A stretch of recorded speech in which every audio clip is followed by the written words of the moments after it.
Hello, my name is Anubhav Swami and I'm Technical Marketing Engineer working for Security Business Group at Cisco Systems. In this video, I will talk about Cisco ASAv HA Availability Solution in Azure. Let's begin this video with HA Solution Overview. This solution is a little bit different if you compare it with high availability on physical appliances or high availability on virtual appliances running on hypervisors. And reason for this change is in public cloud we don't have layer 2 visibility, and as a complete HA solution we leverage two ASAs with built-in HA agent. Along with that, we also leverage two native components of Azure. First component is Azure Route Table and second component is Azure External Load Balancer. This route table is also known as UDR or User Defined Routes. When you deploy this solution using our marketplace image, it deploys two ASAs with built-in HA agent, and responsibility of HA agent is to communicate with peer and check state of active and backup device. Also responsible for responding to probes coming from that external load balancer, and in the event of failure it is also responsible for reprogramming route using REST API calls. So HA agent will initiate a REST API call and change routes in the UDR. All the front-end IP addresses will reside on external load balancer, and external load balancer will only forward traffic to active unit because only active unit responds to probes coming from the load balancer. This is an integrated solution where you don't require any external script or agent. There is another kind of deployment where you have your external side facing your data center through the express route connectivity. So in that particular situation, we replace our external load balancer with another UDR, and HA agent can simultaneously modify multiple UDRs or routes in multiple UDRs. Let's talk about our configuration step. We start with deploying HA pair in Azure using our marketplace offering, and once that HA pair is created, we create four UDRs and associate each UDR with its own subnet. We create one UDR for management, one for inside, one for DMZ1, and one for DMZ2. And then we create external load balancer and map that external load balancer with HA pair, so that load balancer can send TCP probes and check health of HA device and forward traffic to it. Once we have this in place, we enable authentication between our HA agent and our UDR or user defined routes, so that HA agent can go there and add routes or modify routes. In order to do that, we collect some information from Azure portal like subscription key, Active Directory ID, application ID, and then we create this app key so that we can authenticate with our application, and we add that app ID as a contributor in each UDR so that HA agent can send REST API calls. Once that is in place, we go inside our ASA appliances and then add failover commands. And once we enable failover, HA agent will log into our UDRs and enable all routes. So let's talk about our demo setup. This is the demo environment where we have VNet 10.82.00/16. It has four subnets. Outside, which is also working as our management side, and then we have inside subnet DMZ1 and DMZ2. I have highlighted all the subnet IDs. Like for inside, I'm using 1.0/24. For DMZ, I'm using 2.0/24. For DMZ2, I'm using 3.0/24. In this example, I have external load balancer with front-end IP address, and HA agent is keeping track of the other unit, and in the event of failure, HA agent will send out REST API calls to all these UDRs and switch routes. And this UDR that you see there, this UDR outside -RT is used for management of these virtual appliances as well as for the outbound connection.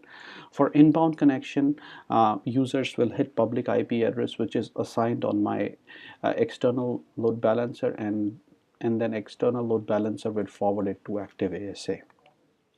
These are the commands which are required in the failover config so that HA agent can log into all the routes table and switch routes. So I'll talk about these in detail when I will configure failover on our virtual appliances. So in demo 1, I've divided this demo in two parts. In part 1, I will show you deployment of HA pair.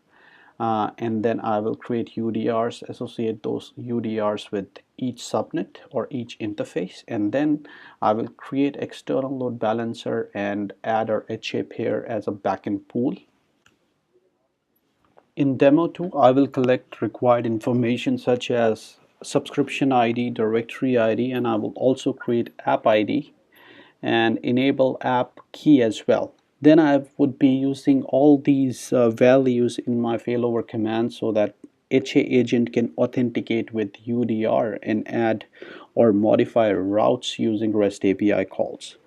Once my authentication part is done, I will log into both ASAs and add failover commands, and in the end I will show you how HA agent will automatically add routes in UDR. So I'll go ahead and pause this video and log into portal.azure.com, and I will show you end-to-end deployment of Cisco ASAv HA in Azure. Welcome back. I'm now logged into portal.azure.com, and I will show you how to deploy Cisco ASAv HA in Azure. I'll click on New, and in Marketplace I will type Cisco ASAv. I need to select BYOL4 NIC HA. Click Create, and then we'll start off with the ASAv deployment wizard. So I'll just add values, whatever it asks for. So I'll just name it as ASAv HA, and I will add my username. I will type my password. Make sure that you have password complexity, otherwise it will not let you go forward. I will create another resource group. I will name it as ASAv HA. I'll select location. I'll put it in West Central US. I'll select OK. On the device size, I will let the default value there, D3v2, and I will select public IP address for this. So I'll use static IP. I will just give it a name.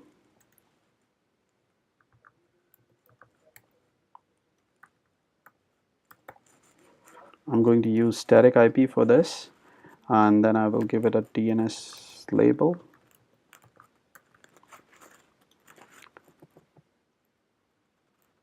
I will go ahead and create another static IP address for my second ASA.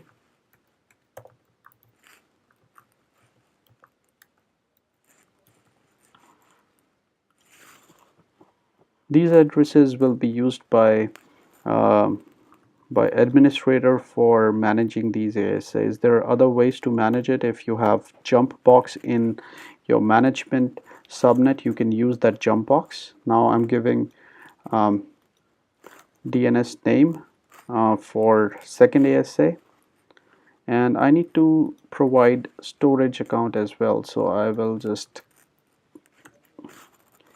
give it ASAv HA01 and standard storage account. Click OK. Similarly, I need to give storage account where my ASA will be deployed, so I'm going to give it ASAv HA02 storage account.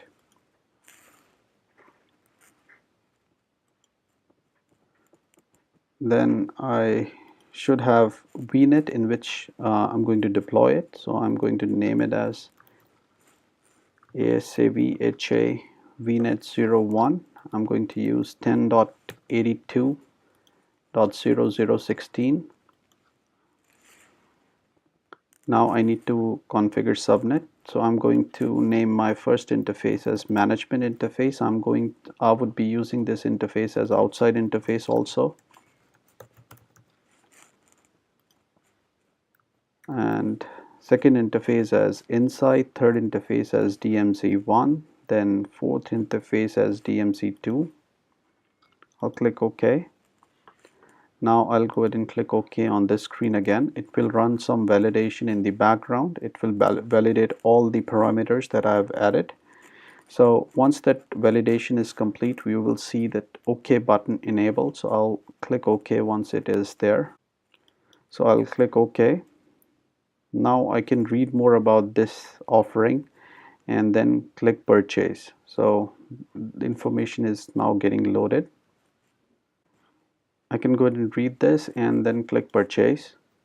So with this, my deployment is initiated. I can click here to see what is happening in the background. I can see what all things are getting deployed. So I will just go ahead and pause this video and come back once it is deployed. Now my HA pair is deployed. I can see that I have ASA A and ASA B, and these two ASAs are part of same availability set or single availability set. So marketplace image that I used deployed two ASAs with built-in HA. So I'm going to jump to my next step where I will add route table for each subnet. So I have four interfaces starting from NIC 0 going up to NIC 3. NIC 0 is my management interface. I'm going to use this interface for outside connectivity as well as for management connectivity. NIC 1 is inside, NIC 2 is DMZ 1, NIC 3 is DMZ 3. So I will go ahead and add route tables. So I'll click more services, and here I will look for route table. I'll create a route for outside subnet, so I'll click add.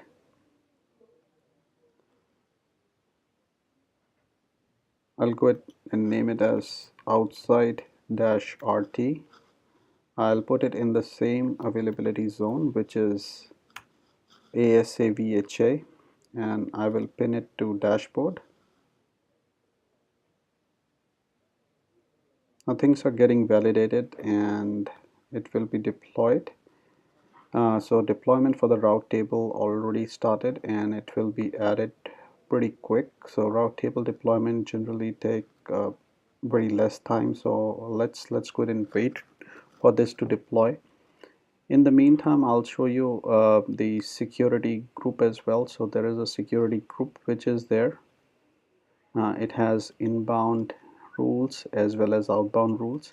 So anything that you allow in your network, make sure that you allow that particular thing in the inbound or the NSGs as well. So my deployment is already done for a route table. So I have this route table, but this route table is not associated to any subnet. So I'll just go ahead and click subnet and I will click associate.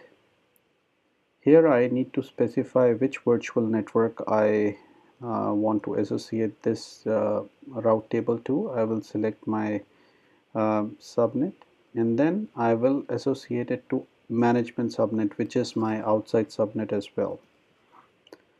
So now outside route table is getting associated to management subnet, and you can see that this is already associated now, and my management subnet is 10.82.00/24. Now in the same way I need to create other route tables as well, DMZ1, DMZ2 and inside. I will go ahead and pause this video and create all the other route tables and associate it with their respective interfaces. Welcome back. I have added all route tables. Inside RT is associated to inside subnet, which is 1.0/24, and there is no route in the route table. DMZ1-RT is associated to DMZ1 subnet, which is 2.0/24, and there is no route here as well. And even DMZ2-RT is associated to DMZ2 subnet, which is 3.0/24, and there is no route. So all these routes will populate when we will add failover commands on our ASAs, and ASAs will send a REST API call to all these route tables and add routes automatically. So I will just click show more and show you our VNet. In that VNet, I will show you all the 4 subnets. Let me click on VNet right now, and these are the 4 subnets which we have created, and all the interfaces are there. We have 0.4, which is primary ASA, 1.4 is primary ASA, 2.4 is primary ASA or ASA1, and 3.4 is also primary, and .5 is the secondary addresses. More information about subnet can be gathered from here. Now I will go to our next step, step 3, where I need to add a load balancer in front of these 2 ASAs. So I'll click plus sign here and I will type load balancer. I will select load balancer. I will click create. I will just give it a name, external load balancer. I will give it a type public. On public IP, I will create a new IP and I will assign it here. I will give it a static IP. I'll click OK. I'll put it in my existing resource group, which is ASAv HA. I'll put it in the same region, and I'll click create. Now once this load balancer is created, we need to add our ASAs. Both ASAs are in the same availability set, so we need to add our ASAs in the load balancer, so that load balancer will send TCP probes, and it will monitor ASAs from outside. So I will just go ahead and wait till the time it is deployed. I guess our load balancer is already deployed, so I already have a front-end IP address which is 1378.178.16.9. I will create backend pool. I will name it as pool 1. I will associate it with the availability set. In availability set, I have this availability set where I have 2 ASAs, so I need to add target. I will select ASA1, and from ASA1 I need to select interface, so I will select management interface or outside interface, which is 0.4. I will add another target, which is ASA2, and I will select same interface, outside interface 0.5, and then I will click OK. So my ASAs are in the same availability set, and now they are added behind the load balancer. I need to create probes as well, so I'll wait till the time this backend pool is getting updated. So this may take some time, but let's go ahead and wait for a couple of seconds, and then next step would be to add health probes. I will be probing my ASAs on port 22. So this is my backend pool. Only first ASA is showing up right now, so it's still updating. It will take some more time to populate other ASA as well, so I'll just wait for a couple of more minutes, and